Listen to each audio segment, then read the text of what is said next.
Des affaires intérieures, de l'administration publique, de l'information, de la gestion des catastrophes de la Grenade. L'Assemblée va maintenant entendre une déclaration de son Excellence Rim Talda Jean-Emmanuel Ouedraogo, Premier ministre et chef du gouvernement du Burkina Faso. Je prie le protocole d'accompagner son Excellence et de l'inviter à prendre la parole devant l'Assemblée.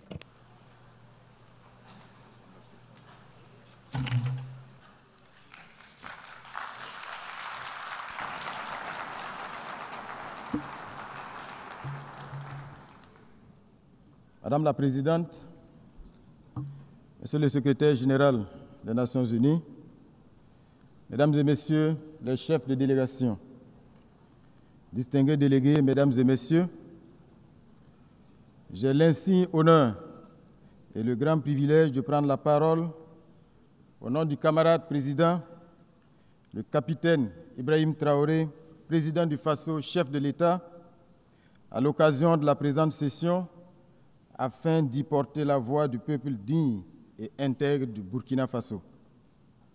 Aussi me charge-t-il d'adresser ces fraternelles salutations à tous les citoyens du monde épris de paix et de liberté. Madame la Présidente, je vous adresse au nom du Burkina Faso mes chaleureuses félicitations pour votre élection à la présidence de cette 80e session. Votre élection consacre la confiance de la communauté internationale en votre leadership et votre sens de l'écoute et du dialogue. Vous trouverez auprès du Burkina Faso un partenaire sincère, constructif et engagé. À votre prédécesseur, M. Philémon Yang, j'exprime ma gratitude pour la qualité et la rigueur du travail accompli lors de la 79e session. Madame la Présidente, distingués délégués, Mesdames et Messieurs, le Burkina Faso souscrit pleinement à la déclaration prononcée au nom de la Confédération des États du Sahel par la République sœur du Mali. Ensemble, avec le Niger, nous avons une communauté de buts et d'aspiration dans un espace de renouveau et de rupture.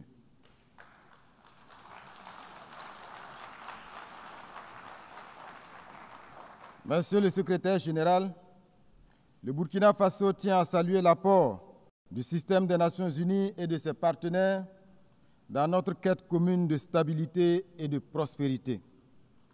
La présente session qui se tient 80 ans après l'adoption de la Charte des Nations Unies constitue une occasion idéale pour marquer une halte et dresser un bilan sans complaisance de notre organisation. C'est cette réflexion que nous propose le thème « Mieux ensemble, plus de 80 ans au service de la paix, du développement et des droits humains ». S'il s'inscrit dans la perspective de renouvellement de notre engagement mutuel en faveur d'un monde davantage porté sur l'équité et la justice et d'un multilatéralisme plus efficace, ce thème traduit bien la démarche idéale qui devrait guider chaque nation, chaque regroupement sous-régional, régional et international.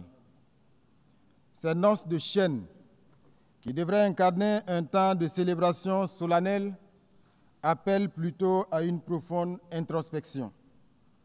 Le bilan des 8 décennies des Nations Unies, loin de susciter l'allégresse, s'apparente davantage à un fiasco embarrassant, une désillusion collective et un échec structurel.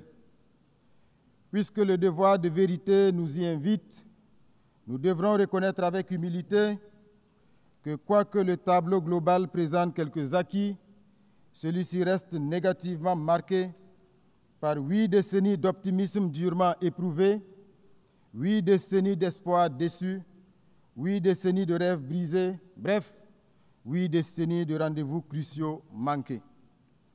C'est malheureusement l'image obscure d'une ONU que beaucoup de nos dévanciers de 1945, s'ils vivaient encore, auraient eu du mal à accepter. Il est donc difficile de se réjouir face à un bilan aussi mitigé. Comment comprendre que l'Afrique, berceau de l'humanité et foyer de tant de conflits, représentant plus d'1 milliard d'êtres humains, demeure exclue des instances décisionnelles du Conseil de sécurité? Comment accepter que des missions de maintien de la paix, financées à coups de milliards, quittent nos pays en laissant davantage de frustration et de souffrance que de résultats tangibles?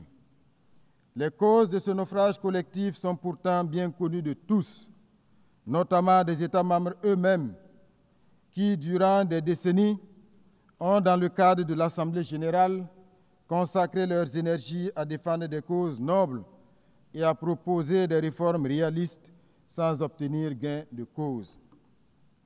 Que peut-on y faire si les décisions de l'Assemblée générale, qui ne sont pas contraignantes, la rendent congénitalement inaudible et inefficiente?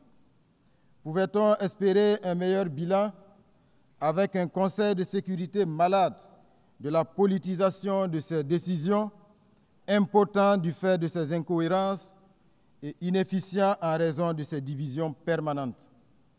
Pire encore, ce Conseil au rôle aujourd'hui galvaudé se présente lui-même comme un grand fauteur de troubles pour la complicité tacite, sournoise et parfois active de certains de ses membres permanents, eux-mêmes grands acteurs et principaux financiers des crises de notre époque.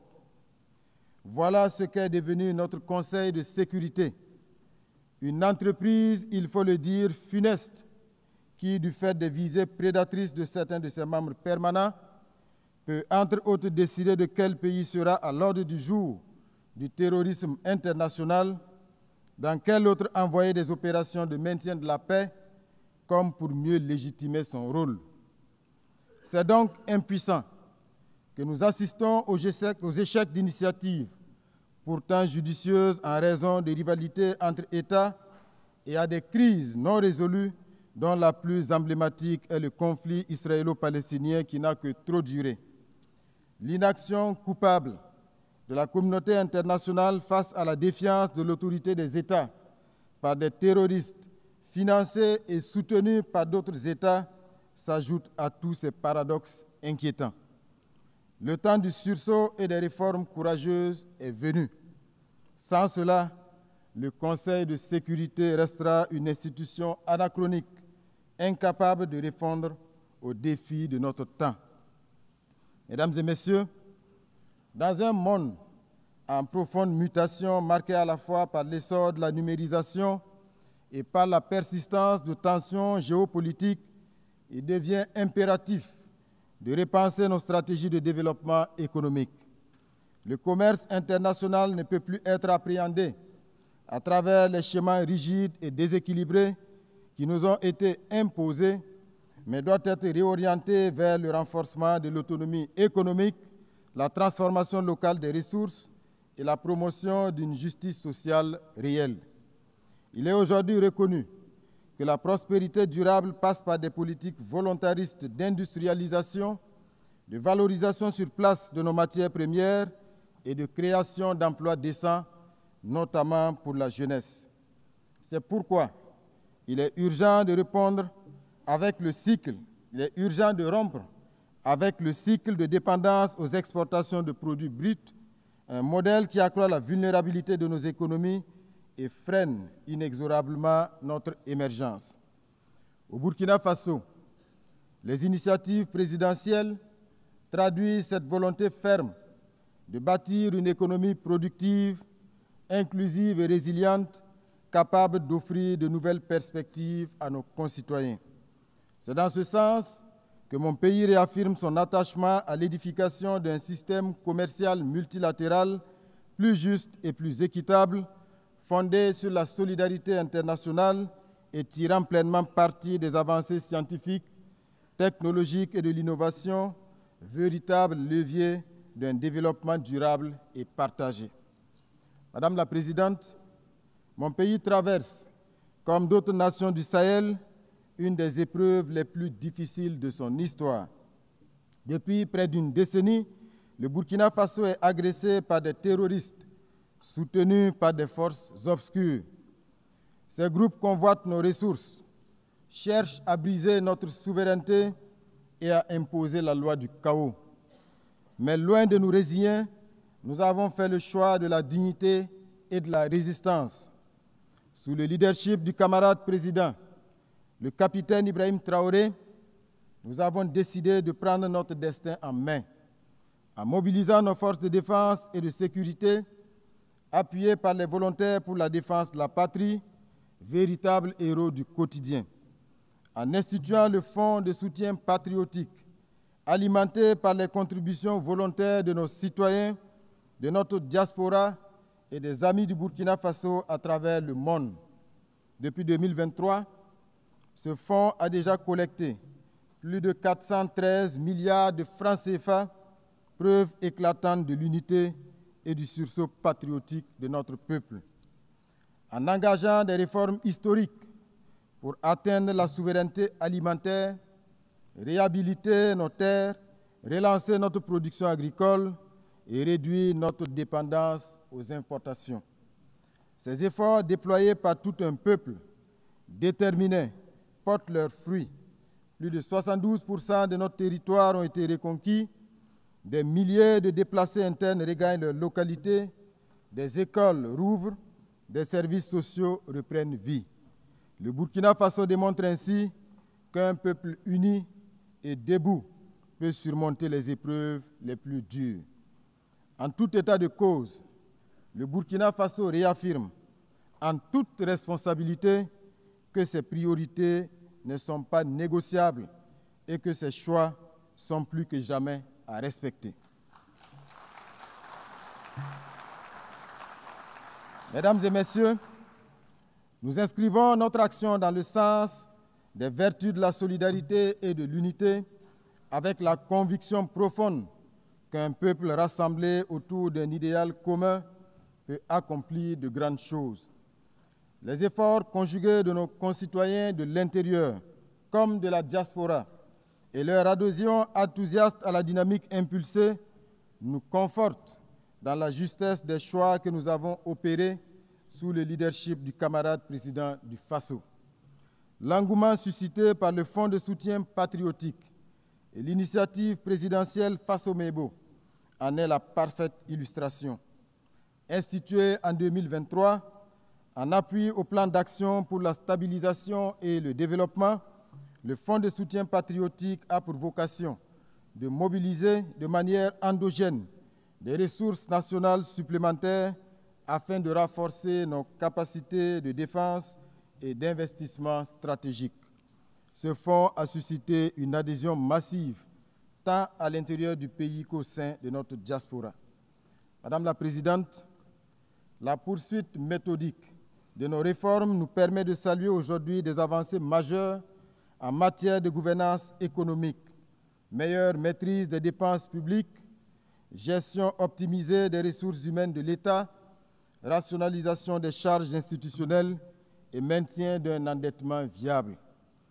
Ces efforts sont également perceptibles dans la redistribution plus équitable des richesses nationales afin que les ressources abondantes de notre territoire profitent pleinement aux citoyens qui œuvrent à l'essor du pays et non à quelques intérêts extérieurs ou à leur relais interne.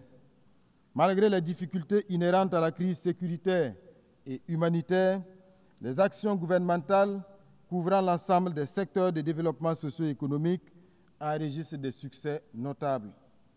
Mesdames et messieurs, c'est pourquoi nous nous étonnons des postures condescendantes de certaines agences onusiennes qui s'autorisent à s'immiscer dans notre débat national à travers des narratifs biaisés et déconnectés des réalités du terrain. Nous rejetons avec fermeté le rapport intitulé « Les enfants et le conflit armé au Burkina Faso », émaillé de contre-vérités et dont l'intitulé même relève d'une manipulation sémantique. Je voudrais à cette occasion saluer le courage de nos forces combattantes et rendre hommage aux martyrs civils et militaires tombés sur le champ d'honneur pour la défense de notre souveraineté. Madame la Présidente, nous l'avons toujours proclamé, le terrorisme est devenu le prétexte bien trouvé de certains États pour spolier les ressources africaines.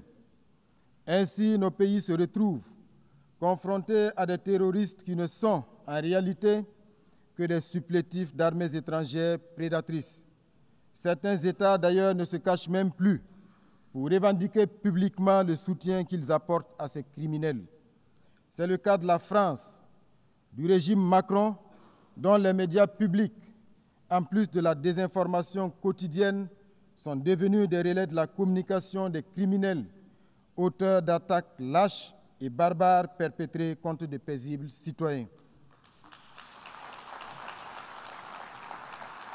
À ce sujet, nous renouvelons notre appel quant à la suite réservé à l'adresse du 20 août 2024 par les États membres de la Confédération des États du Sahel au Conseil de sécurité et qui demeure à ce jour sans réponse.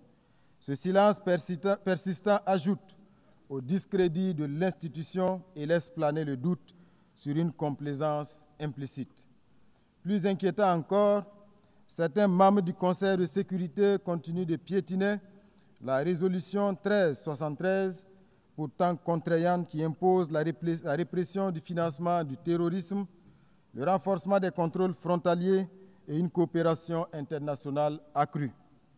Au Sahel, nous avons pris acte de cette réalité et avons adapté nos dispositifs sécuritaires à cette donne tout en révisant nos modalités de coopération avec certains pays. Madame la Présidente, nous demeurons convaincus que les Nations unies doivent rester un cadre central de dialogue et de coopération, mais nous appelons à un partenariat rénové, fondé sur le respect mutuel, l'égalité et la solidarité sincère.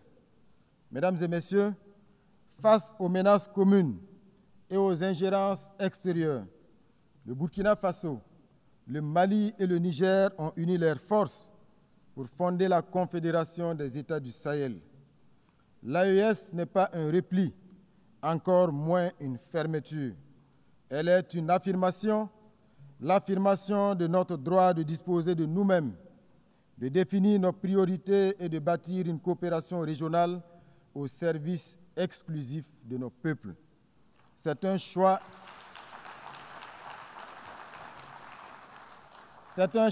de dignité. C'est le refus d'un système où nos pays servaient trop souvent de terrain de manœuvre pour des agendas extérieurs. C'est la volonté d'être acteur principal de notre histoire et d'écrire nous-mêmes l'avenir de nos enfants. L'AES s'inscrit dans la continuité du combat de figures panafricanistes telles que Thomas Sankara, Patrice Lumumba ou Kwame Nkrumah. Aujourd'hui, une nouvelle génération de leaders assume ce flambeau avec la ferme conviction inspirée du père de la Révolution d'août 1983 que seule la lutte libère. Madame la Présidente, l'Afrique, depuis 8 décennies, revendique légitimement sa place au Conseil de sécurité. Il est temps de réformer profondément notre organisation. Plus concrètement, il s'agit de mettre en œuvre une réforme courageuse du Conseil de sécurité, en accordant à l'Afrique une représentation permanente, d'améliorer la gestion des ressources pour rendre l'ONU plus efficace et plus proche des peuples qu'elle prétend servir, de s'attaquer avec fermeté aux causes structurelles de l'injustice internationale, qu'il s'agisse du terrorisme instrumentalisé, du blocus de Cuba, des sanctions contre le Venezuela, la Russie, l'Iran, le Nicaragua ou de l'impasse du conflit israélo-palestinien. Le Burkina Faso souscrit à la vision de la Chine sur la communauté d'avenir partagée. Dans le cas particulier de la République bolivarienne du Venezuela, nous réaffirmons notre soutien indéfectible à ce peuple qui subit depuis des décennies des campagnes d'isolement, des sanctions illégales et des provocations incessantes. Face à cette ingérence flagrante dans les affaires souveraines d'une nation et cette agression économique aux conséquences humanitaires désastreuses, nous exprimons notre solidarité avec ce pays qui résiste avec dignité pour préserver son droit de choisir son propre destin sans ultimatum ni dictat étranger. Nous appelons donc à la raison et à la diplomatie pour que cesse toute action hostile contre le Venezuela.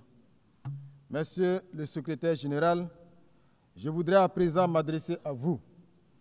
Il est vraiment temps pour notre organisation de changer de paradigme, car l'ONU se retrouve aujourd'hui dans la même situation que la défunte Société des Nations. Elle est incapable d'imposer sa voix et faire respecter ses propres principes, incapable de faire appliquer ses décisions et résolutions aux puissants, incapable de faire respecter le droit international, incapable de régler les multiples conflits et incapable d'évoluer et de se mettre au niveau des défis actuels.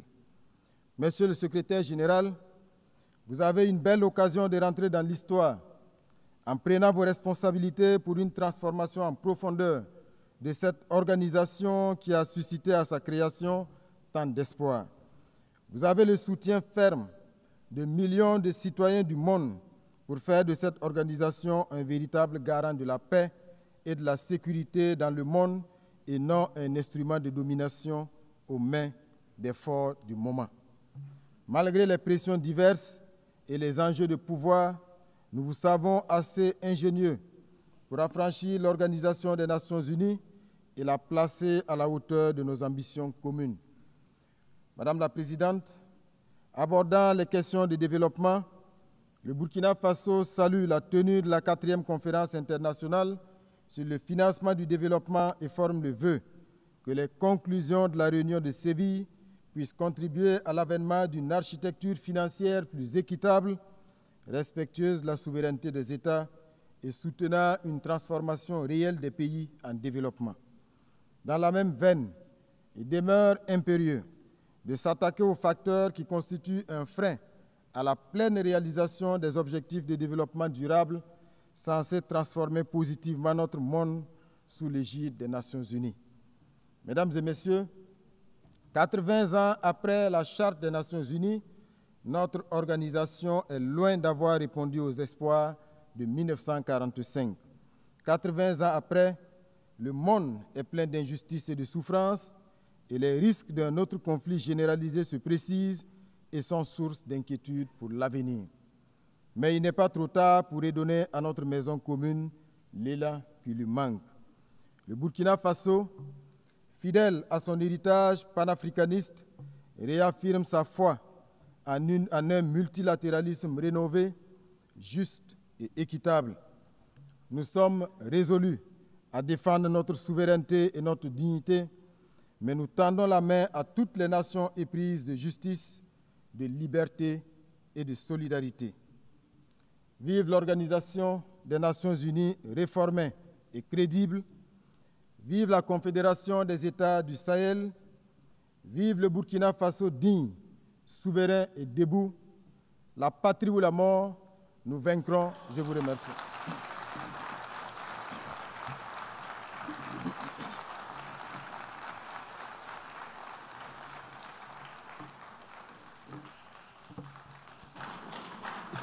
On behalf of the Assembly, Au nom de l'Assemblée, je souhaite remercier le Premier ministre et chef du gouvernement du Burkina Faso.